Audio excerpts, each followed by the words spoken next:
बिस्मिल्लाहिर्रहमानिर्रहीम। ये हम इस वक्त मैयत को गुस्ल देने की अमली मशक करने लगे हैं। और मैयत को गुस्ल देने का तरीका क्या है। इस वक्त एक मसनूई जिस्म आपके सामने पड़ा हुआ है और इसको तख्ते के ऊपर हमने लिटाया है। सबसे पहले जो पानी है उसके बारे में मुस्तहब ये है, ये फ़र्ज़ या वाजिब नहीं है बल्कि मुस्तहब दर्जे के अंदर है कि बेरी के पत्ते अगर मिल जाएं तो बेरी के पत्तों को पानी में डाल के उबाल लें। ये आपके सामने बेरी के पत्ते पानी में डले हुए उबले हुए नज़र आ रहे हैं। इनको उबालने के बाद दूसरे पानी में मिला लिया जाएगा। मिलाने के बाद हल्का कोसा सा पानी हो जाए और हल्का कोसा सा पानी हो जाने के बाद इसको हमने साइड पे ये रख लिया। मुर्दे को तख्ते के ऊपर लिटा दिया गया है और तख्ते के ऊपर लिटाने के बाद इसके जो कपड़े हैं वो उतार लिए गए हैं।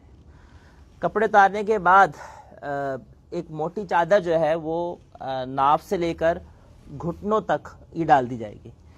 ये ध्यान में रखिए कि ये जो गुस्ल देने का तरीक़ा इस वक्त अमलन मश्क किया जा रहा है, ये हम एक मर्द हजरात के लिहाज से है। औरतों को गुस्ल यकीनन औरतें ही देंगी और उसमें औरतें जब गुस्ल देंगी तो उसका तरीक़ा भी यही है। जो गुस्ल देना चाहिए किसको है, अफजल ये है कि गुस्ल वो शख्स दे जो गुस्ल के मसाइल जानता है और जो गुस्ल देने का मसनून तरीक़ा और जिसको शरीयत का तरीक़ा पता है वो गुस्ल दे।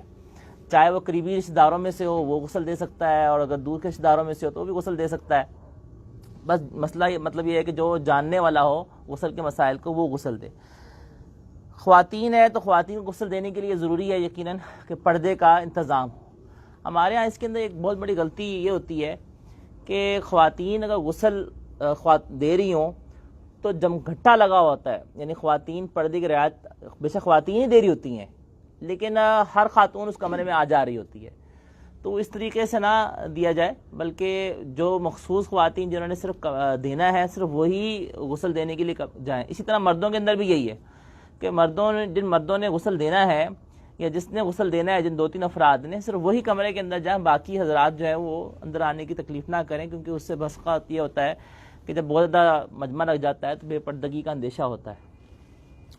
मोटी चादर जो है वो नाव से लेकर घुटनों तक की जगह में डाल दी जाएगी। ख़वातीन के साथ भी ऐसा ही है कि मोटी चादर ऐसी हो कि जो ख़वातीन खातून को गुस्ल दे रही हैं तो इसी तरह से मोटी चादर जो है वो नाव से लेकर घुटने तक जो कवर कर ले और ऐसी मोटी चादर हो कि अगर पानी उसके पे गिरे तो जिस्म नज़र ना आए। सबसे पहले जो करना है वो है इस्तिंजा, यानी मैयत को सबसे पहले इस्तिंजा करवाया जाएगा। इस्तिंजा कराने के लिए ये लिफाफा होता है हाथ के ऊपर ही चढ़ा लिया जाए, चाहे ये कपड़े का लिफाफा हो, ये मिलता है ये भी चढ़ा सकते हैं। दस्ताने मिलते हैं प्लास्टिक के, बेशक वो दस्ताने पहन लें वो चढ़ा लें। बहरहाल मकसूद ये है कि बराह रास्त हाथ ना लगे और उसके अंदर जो है वो इस्तिंजा जो करवाया जाएगा उसका तरीका क्या होगा।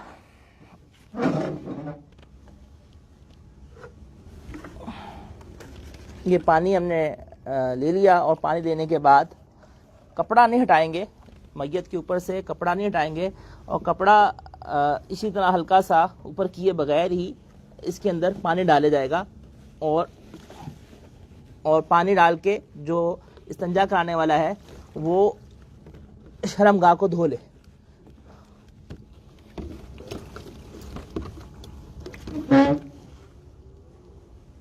शर्मगाह को धोने के बाद ये दस्तानों को जो है वो उतार ले।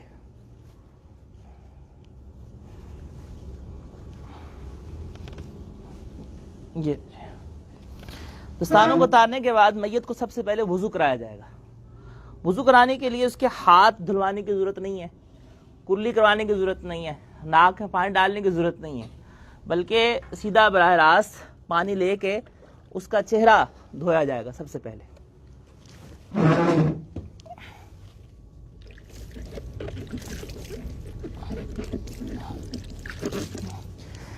जिस वक्त मैयत को गुस्ल देने लगे, ये आपके सामने चूंकि एक मम्मी प्लास्टिक की बनी हुई है, इसके कान नहीं है और इसके नाक नहीं है। बेहतर ये होता है कि नाक के अंदर और कानों के अंदर रुई डाल दी जाए ताकि मैयत के उसके अंदर पानी ना जाए।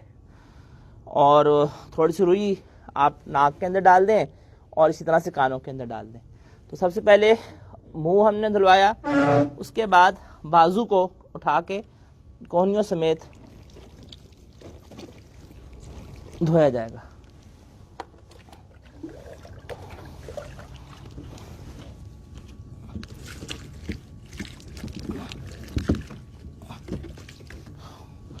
उसके बाद मसा हमने करा दिया और उसके बाद दोनों पाँव मैयत के धोए जाएंगे।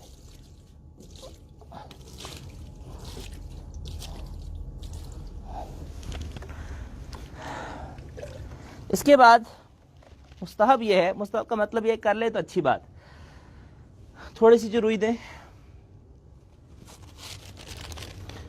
ये रुई गीली करके इसके होंठों पे फेर ली जाए और ऐसा नाक के सुराख के अंदर रुई निकाल के यूं फेर ली जाए। ये जो होंठों के ऊपर फेरना है और इसी तरह से ये जो नाक के अंदर है, ये उस वक़्त लाजिम हो जाता है अगर मैयत बिलफर्ज जनाबत की हालत में इंतकाल हुआ है तो फिर ये करना लाजिम हो जाता है। लेकिन उसके मुंह के अंदर पानी डालने की कोई ज़रूरत नहीं है, वो तो बिल्कुल मैयत ज़ाहिर बात है, मुर्दा है, और मुर्दे के अंदर इस तरह से आप नहीं डालेंगे। इसके बाद जब ये रुई फेर दी जाए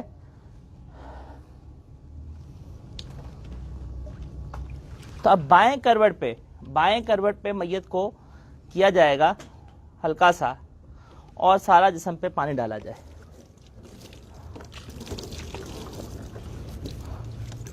इस चादर के अंदर इसी तरह से हम चादर के अंदर से ही हमने डाल देंगे ताकि जो है ना वो बेपर्दगी ना हो।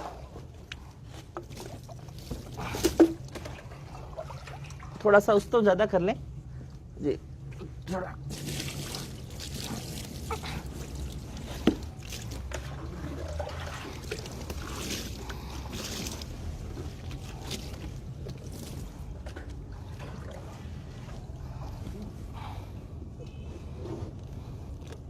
इसके बाद मैयत को इसी तरह से दाएं तरफ कीजिए, यानी पहले हमने बाएं करवट उठाया और अब हम दाएं करवट से इसी तरह से इसका पानी डालेंगे इसके ऊपर।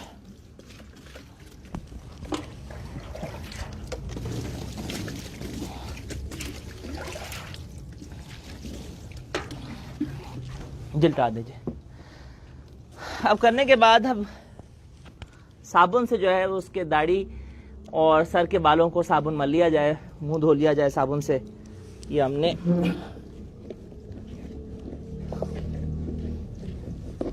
इसके ऊपर साबुन मल दिया है और साबुन मलने के बाद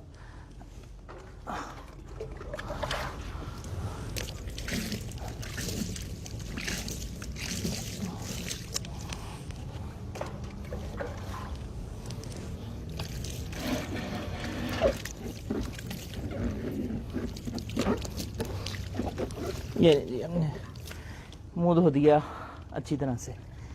इसके करने के बाद अब क्या किया जाएगा, मैयत को हल्का सा बिठाया जाएगा, हल्का सा उठाया जाएगा और जी थोड़ा सा उठाएंगे। ये चूँकि बिल्कुल स्टैचू है तो इसको थोड़ा सा मैयत को उठाएंगे हम और पेट हल्का हल्का दबाएंगे। तो थोड़ा सा उठा के पेट को हल्का हल्का दबाया जाएगा।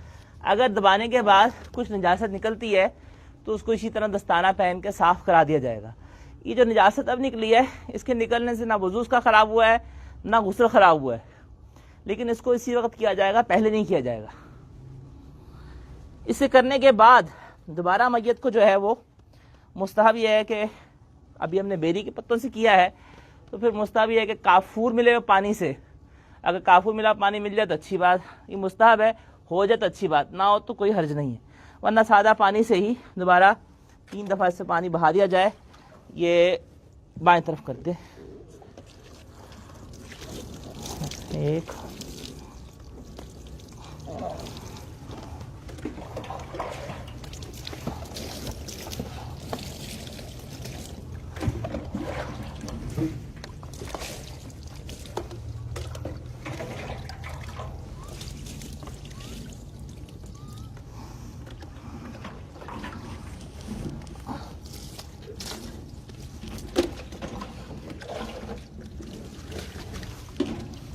ये 3 दफ़ा हम पानी इस तरह से बहा देंगे, बस दोबारा उसको करने की जरूरत नहीं, बस एक दफ़ा बाएं करवट पर करके इस तरह से 3 दफ़ा पानी बहा दिया जाए।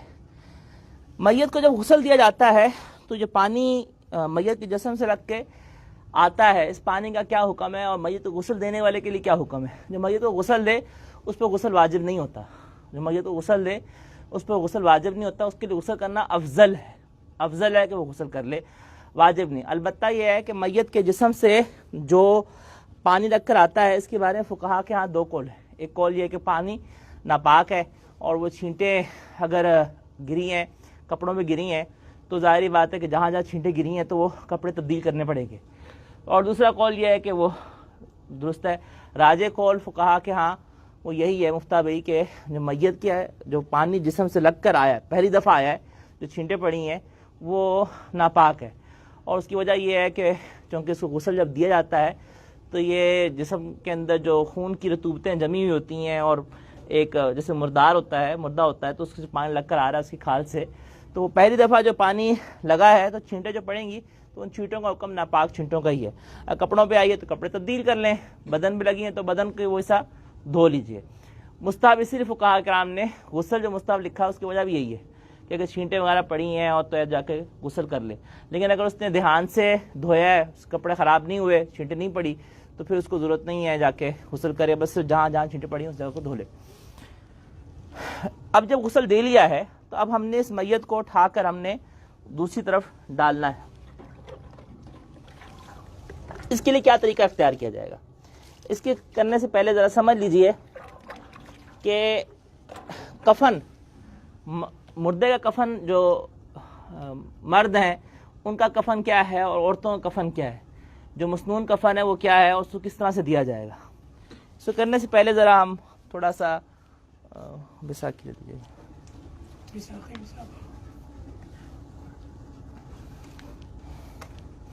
ये ज़रा आप हटिएगा एक मिनट, थोड़ा सा दिखाएं इस तरफ। ये चारपाई जो है वो बिछाई हुई है इस तरफ, और इस चारपाई के इस तरफ जो आपको नज़र आ रही है, इस चारपाई के ऊपर कफन बिछा हुआ है। कफन बिछाने की तरतीब क्या होगी, कफन बिछाने की तरतीब यह है कि देखें मर्द को 3 कपड़ों में कफन दिया जाता है।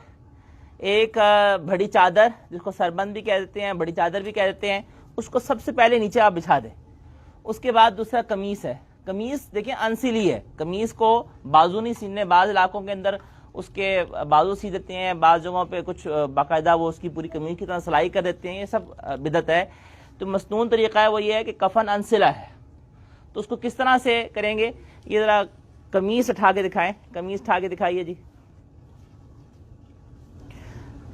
ये कमीज़ जो मय्यत के लिए है, इसके दरमियान में कट लगा दें, ये देख रहे हैं, ये कट लगा दें, और ये कट लगा के इससे जो है वो हम यानी इसके अंदर से सर गुजारें। किस तरह करेंगे अभी आपको अमलन करके दिखाते हैं। सबसे पहले बड़ी चादर हमने बिछा दी, उसके बाद अज़ारबंद, फिर कमीज़। और ख़ातून के लिए 5 कपड़े हैं, एक तो बड़ी चादर, अज़ारबंद, कमीज़, ओढ़नी और सीना बंद। किस तरतीब से उसको हमने कफन देना है ये भी अमलन करके आपको दिखाते हैं। अब पहला मरला यह है कि इस मय्यत के जिस्म को हमने वहाँ मुंतकिल करना है, तो उसको मुंतकिल किस तरह से करेंगे। अब आपने गुस्ल तो दे दिया, अब इस गीली चादर को हटा के कोई खुश्क चादर इसके ऊपर रख लें, क्योंकि आमतौर पर चादर अच्छी खासी भीग चुकी होती है। चलें जी, ये इसके ऊपर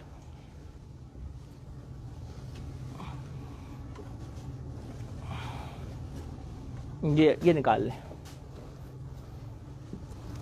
अच्छा जी, अब निकालने के बाद अब हमने क्या करना है कि इसको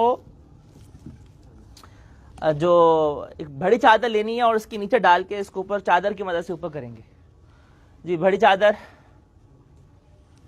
वो इधर पड़ी थी, यही है, हाँ ठीक जी। ये बड़ी चादर जो है, इस बड़ी चादर को मय्यत के जिस्म के नीचे से गुजराएंगे और इससे फिर मय्यत के जिस्म को हम उठा लेंगे। किस तरह से करेंगे, ये कर लें, इस तरफ से करें जी।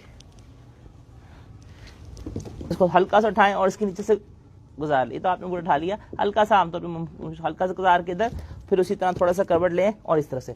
अब ये जी चादर में हम उठा लिए, चलें जी।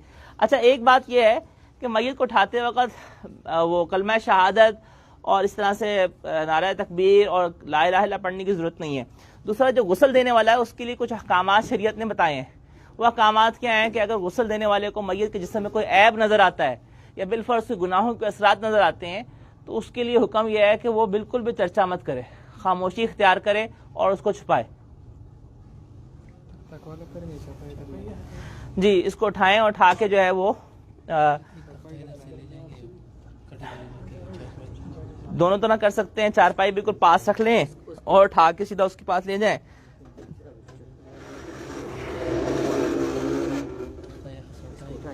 बस अब ये उठाएं जी, चारपाई मैयत को उठाएं जी। हमने उठाया, उठा के ये मैयत को रख दिया जी। फटा उठा लें, उठा लें।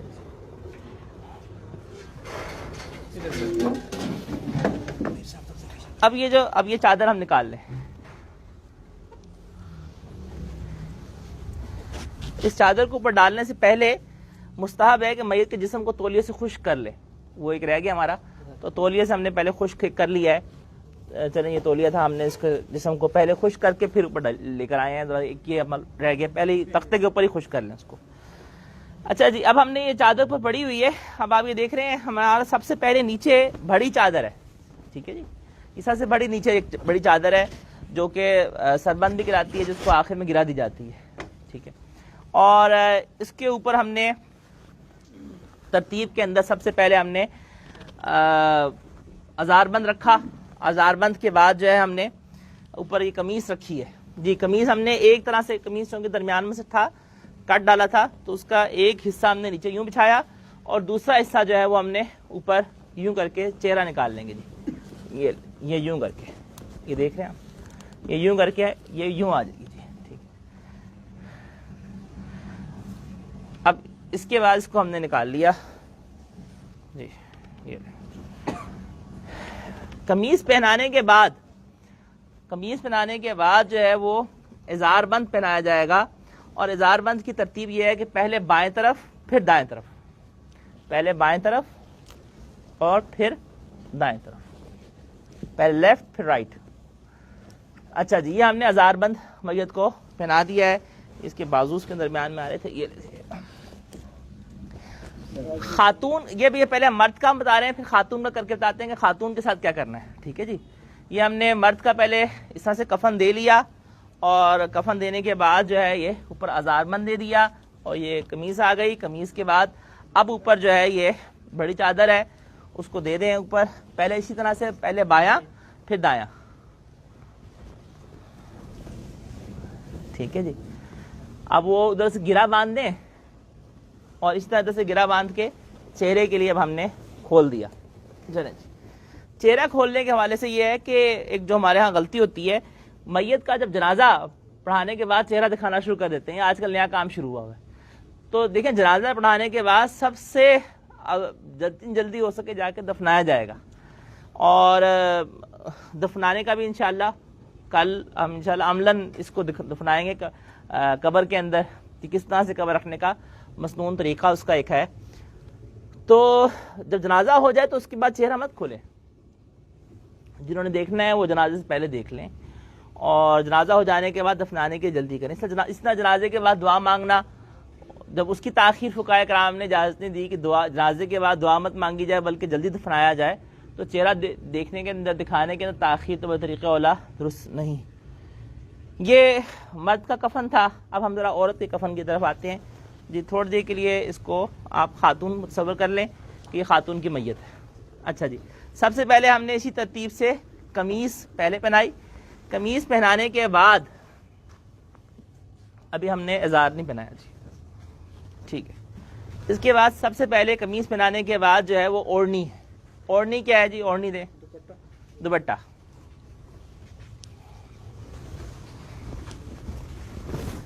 ओढ़नी देने का तरीका क्या है कि ख्वातीन के चूंकि बाल होते हैं तो बालों की दो लटें बनाई जाएंगी। दो लटें बना के एक लट को यहाँ रख लें और एक लट को यहाँ कर लें। और लट को करने के बाद ये देखिएगा, ये हमने ओढ़नी को दिया हुआ है, ये देखिए जिस तरह दुपट्टा देते हैं इस तरीके से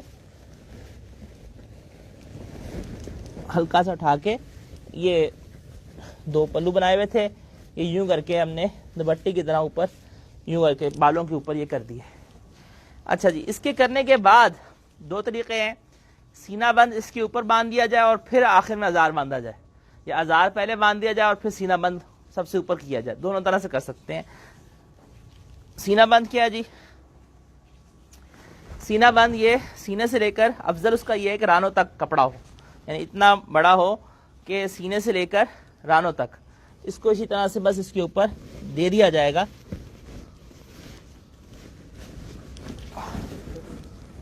अब इसके ऊपर हम अजार दे दें जी, पहले बायां फिर दायां। एक तरीका तो ये है, और दूसरा तरीका ये है कि पहले अजार दे दें और फिर उसके ऊपर ये सीना बंद दे दें। दोनों तरह फिका किताबों में लिखा हुआ है। इसके बाद ये पांचवा कपड़ा ऊपर आ गया। इसी तरीके से पहले बायां फिर दायां। मर्द है अगर तो जब गुस्ल दे देते हैं और कफन दे देते हैं तो मर्द के लिए अफजल ये है कि जो उसके आज़ाए, या इस तरह से खातून भी है तो जो आज़ाए सजदा हैं, पेशानी है, घुटने हैं, इन पे खुशबू लगा दी जाए। और मर्द की दाढ़ी है तो दाढ़ी पे भी खुशबू लगा दी जाए जी। ये हमारा गुस्ल दे दिया गया है। इसके बाद इसको बांधा जाएगा जी। ये गिरा बांध दें। गिरा इसलिए बांधी जाती है ताकि ये खुले ना।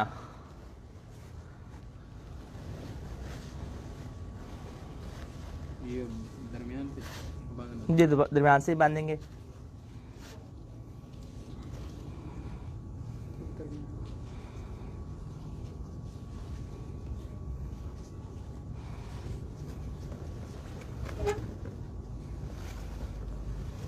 आम तो पूरा ठाना मैयत को मुश्किल होता है बहुत, तो हल्का सा करवट दे के फिर इस तरह से ठा लें। और ये जैसे ये पट्टियाँ हैं, ये सबसे पहले जो नीचे चादर होती है उसके नीचे सबसे पहले रख लेनी चाहिए, पहले रख लेनी चाहिए, ताकि जो है बाद में मैयत को ठाना मत पड़े। इसलिए गिरा बांधी जाती है कफन खुले मत रखते हुए। लेकिन जी ये हमारा मैयत को कफन दिया गया है और ये गुस्ल दे दिया गया है। अब इसके बाद खुद दफनाना किस तरह है ये इंशाल्लाह कल कब्रिस्तान में।